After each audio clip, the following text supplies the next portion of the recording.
Hello, this is Dr. Grande. Today I will analyze the case of Mark and Kathy Wangler. First, I'll look at the background of this case, move to the timeline of the crime, then offer my analysis. Mark Wangler was born on September 29, 1955, and was raised in Fort Recovery, Ohio. This is about an hour southwest of Lima. In 1977, Mark married a woman named Kathy, who was 3 years younger than him. Kathy worked to help put Mark through medical school. He graduated and started to practice as an anesthesiologist. The couple had 2 sons, Aaron and Nathan. The family moved to Lima, Ohio in July 1990. They paid $165,000 for a 2,400 square foot 3-bedroom house on Yorkshire Lot Drive. At some point, Mark had an affair. Kathy was upset by this and unhappy with the relationship in general, but decided not to divorce Mark due to financial reasons. She had a severe problem with overspending and could not afford to lose her source of money. Mark was also unhappy in the relationship. In addition to Kathy's overspending, he was upset that Kathy gained 80 pounds and had poor housekeeping skills. Mark slept in the master bedroom downstairs, and Kathy slept in an upstairs bedroom. Now moving to the timeline of the crime. On September 4, 2006, at 5:18 a.m., Mark Wangler called 911 and reported that the carbon monoxide alarm in his residence had activated. He believed that his wife, Kathy, who had epilepsy, was having a seizure. Mark told the operator that he opened the windows in her bedroom and started CPR. 4 minutes later, at 5:22 a.m., the first of the emergency workers arrived at Mark's house. He was a fire chief. When he entered the house, the chief heard the carbon monoxide alarm sounding. Mark escorted the chief to Kathy's bedroom, where the chief found Kathy with her torso on an air mattress and her legs on the floor. The chief checked Kathy's vital signs and realized that she was not breathing and she had no pulse. Other emergency workers arrived at 5:23 a.m. Kathy was transported to Lima Memorial Hospital, arriving at 5:45 a.m. She was pronounced dead at 5:54 a.m. Later, an autopsy indicated that she died from acute carbon monoxide poisoning. Mark arrived at the hospital not long after his wife, having been transported by a police officer. He was released later that same day at 10:54 a.m. Here is the story that Mark supplied to the police. When the carbon monoxide alarm woke him up, he went upstairs to check on Kathy. He found that she was having a seizure. After going back downstairs to call 911, he returned to Kathy's bedroom and performed CPR until emergency workers arrived. Mark believed that the source of the carbon monoxide must have been the water heater. He said that sometimes the wind would blow out the pilot light. Mark indicated that the toilet in the master bathroom had recently overflowed. Therefore, he had been sleeping with the bathroom window open and a floor fan blowing. Furthermore, he had a towel positioned under the bedroom door. All this was to keep the stench from the toilet from reaching other areas of the house. Investigators tried to determine the source of the carbon monoxide that killed Kathy. An employee from the gas company inspected the house and determined that both the furnace and the water heater were functioning properly. A code violation was issued for the water heater because the flue did not extend high enough into the air outside the house. On September 6, an engineer from a forensic investigation company was sent to Mark's house. He noticed soot stains on the wall above the register and the floor of Kathy's bedroom, as well as stains on the carpet underneath the register. In the house, there were 3 appliances that used natural gas: a furnace, a water heater, and a gas fireplace. All 3 were in the basement. The engineer determined that the appliances were operating properly, although he did notice the same flue height problem with the water heater that the gas company employee pointed out. Ultimately, investigators were not able to determine the source of the carbon monoxide. The circumstances of Kathy's death were suspicious, but the police believed it was an accident. With the case appearing to be closed, Mark moved on with his life. 14 months after Kathy died, he married a doctoral-level psychotherapist named Esther. Mark and Kathy had known Esther and her husband for quite some time. The 2 couples were friends. Esther had something in common with Mark. In a manner of speaking, they both lost a spouse. Esther's husband did not die. Rather, he had surgery and became a transgender woman. The police and Mark may have been done with worrying about Kathy's death, but members of her family demanded action. They pressured the police into reopening the investigation. In April and November 2007, search warrants were executed on Mark's house. The police seized a number of items like computers, Mark's journal, and ductwork. On September 17, 2009, Mark Wangler was indicted on one count of aggravated murder. He was arrested a few days later. Mark's trial started on February 28, 2011. The state did not know how Mark Wangler introduced the carbon monoxide into his wife's bedroom, but they did offer a possible explanation. Mark closed all the registers in the house, except for those in Kathy's bedroom. He set the furnace so the fan would stay running. He then started one or both of the motor vehicles in the garage. The garage was connected to the basement by a set of stairs. Even though the exhaust was hot, and of course would rise, it somehow traveled downstairs, into the furnace, through the ductwork, and into Kathy's bedroom. On March 16, 2011, Mark Wangler was convicted of aggravated murder. He was sentenced to life in prison with the possibility of parole after 25 years. Mark's first chance at being released will be on March 2, 2036, when he will be 80 years old. Now moving to my analysis. Before weighing the guilt or innocence in this case, I want to review the contents of Mark's journal, because the journal made a significant impression on the jury. For quite some time, Mark wrote down his thoughts and prayers in a journal which was seized by the police in 2007.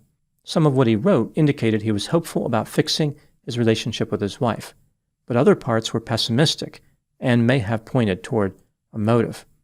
Here are some of the statements that Mark wrote in his journal. I feel judged and rejected by Kathy. Kathy thinks I am boring in bed. Kathy doesn't really listen to me. I do not trust Kathy. I feel picked on and put down. Sometimes I feel rage. I feel trapped with no escape. I pray that I can endure life. And I see that I am sensitive and that I tend to keep anger inside until I explode. Mark wanted Kathy to clean the house, cook, make the bed, and lose weight.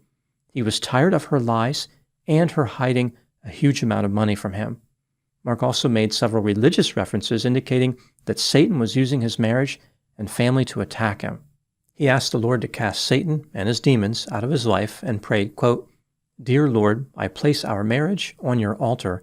Please act in a powerful way, unquote. 2 months before Kathy's death, Mark mentioned how he was having thoughts about bringing an end to his own life. He wrote, quote, Satan is attacking me a new way this time, using car exhaust, unquote. Now moving to the guilt or innocence, Mark Wangler maintains his innocence, and he has supporters including his sons and his wife Esther. Some argue that Mark was not the kind of person who could kill, and the water heater was the source of the carbon monoxide. The state, of course, disagrees. They do not know how Mark introduced carbon monoxide into Kathy's bedroom, but they are confident he did it. This brings me to the question, was Mark guilty of murder? Let's take a look at the evidence both for and against the idea that he was guilty, starting with the inculpatory factors. Mark had a few different possible motives to kill his wife. He recorded entries in his journal consistent with being desperate and upset. Mark complained that Kathy was overweight, snored violently, didn't clean the house, was not affectionate, and spent too much money. Kathy ran up the credit cards, spending tens of thousands of dollars on jewelry. It would appear as though Mark was correct at least about the overspending. After Kathy died, he found a credit card that she had with a $60,000 debt and a secret bank account with $16,000 she took from a joint account. Mark may not have wanted to divorce due to the risk of losing his status in his church. This left him with a limited number of options to deal with Kathy, like homicide. Kathy died from carbon monoxide poisoning. Even though Mark was in the same house, he survived. On the 911 call, it didn't appear as though Mark was performing CPR. Furthermore, the first emergency worker on the scene noticed that Kathy's torso was on an air mattress. As a physician, Mark would have known that in order to perform CPR, the person needs to be on a hard surface. Furthermore, he knew a lot about how gases would affect human physiology. The police were never able to find a source of the carbon monoxide in the house. For example, the gas appliances appeared to be functioning correctly. Mark admitted the window was open in the master bathroom, a floor fan was running, and under the bedroom door he had placed a towel. This makes it seem like Mark was trying to protect himself from being poisoned by the carbon monoxide and or trying to create a plausible explanation for his survival. If the stench from the toilet was really that horrific, why not close the bathroom door and put a towel there instead of at the base of the bedroom door? There were markings that looked like soot on the wall directly above a register located in the floor of Kathy's bedroom. Mark had the room painted a few months after Kathy died, so the markings were never tested. An expert for the state claimed that soot was detected in the ductwork of Mark's house. When Kathy arrived at the hospital, her temperature was recorded at 94 degrees, which makes it seem like she had been dead longer than Mark indicated. Moving to the exculpatory factors, the state's theory about the exhaust gases going down the steps into the basement does not make a lot of sense. Motor vehicle exhaust is hot, therefore it rises. The markings on the wall in Kathy's bedroom were never tested. There's no way to know what they were. That bedroom used to belong to her son Aaron. He said the marks were there before he left for college in 2004. A large number of candles had been burned in the house. Maybe that is what caused the soot. The test for the soot in the ductwork was not reliable. Other law enforcement agencies refused to even attempt such a test. An expert for the defense testified that the water heater, which was positioned under Kathy's bedroom, was the source of the carbon monoxide. It was in a small enclosure, the gas could not escape, and it moved into her bedroom. As far as Mark's effort to control the stench from the toilet in the master bathroom, other people were aware this toilet had a history of overflowing. The toilet had a bad reputation. Kathy's body temperature had been recorded as 94 degrees in the hospital by one person, but another medical professional recorded her temperature as 96 degrees. Carbon monoxide is odorless, but the state claimed that Mark must have used an internal combustion engine, like from a motor vehicle. Exhaust from this type of engine contains more than just carbon monoxide. The exhaust has a powerful odor, which would have been detected. When considering all the evidence in this case, do I believe that Mark Wangler is guilty of murder? I believe he is guilty in reality, but I am not convinced beyond a reasonable doubt. A few members of the jury were interviewed by the media. Essentially, they said they disregarded the scientific components presented by the state and by the defense. The verdict was based mostly on Mark's diary, his 911 call, and Kathy's body temperature. What do I think happened in this case? This is just a theory, my opinion. Throughout his marriage, Mark Wangler and his wife Kathy became increasingly dissatisfied with each other. Mark's concerns expressed through infidelity, whereas the concerns of his wife expressed through overspending. They were hurting each other as much as they could in the marriage. It was toxic. Mark decided it was time to permanently close Kathy's account, so to speak. Homicide was inconsistent with his religious beliefs. However, Mark was able to rationalize his desire by conceptualizing his wife as Satan. So when Mark was praying for Satan to be cast out of his life, he may have been referring to Kathy. Early on September 4, 2006, Mark somehow pumped carbon monoxide into Kathy's bedroom. It is not clear how he did it. If he did use an internal combustion engine, he was somehow able to get rid of the exhaust smell. Mark became complacent after initially escaping responsibility for the murder. Therefore, he did not bother to destroy enough of the evidence. He did paint the wall in Kathy's bedroom, but he made a number of mistakes. For example, he kept his journals in the house, did not replace the water heater, and did not clean the ductwork. Mark had a lack of empathy, therefore he did not realize how people would be suspicious and how the journal entries would reflect badly on him. Even so, there was reasonable doubt in this case. The jury based their decision on emotions and not science, which led to Mark being convicted anyway. The lesson learned in this case is how persistent, acrimonious relationships can end badly.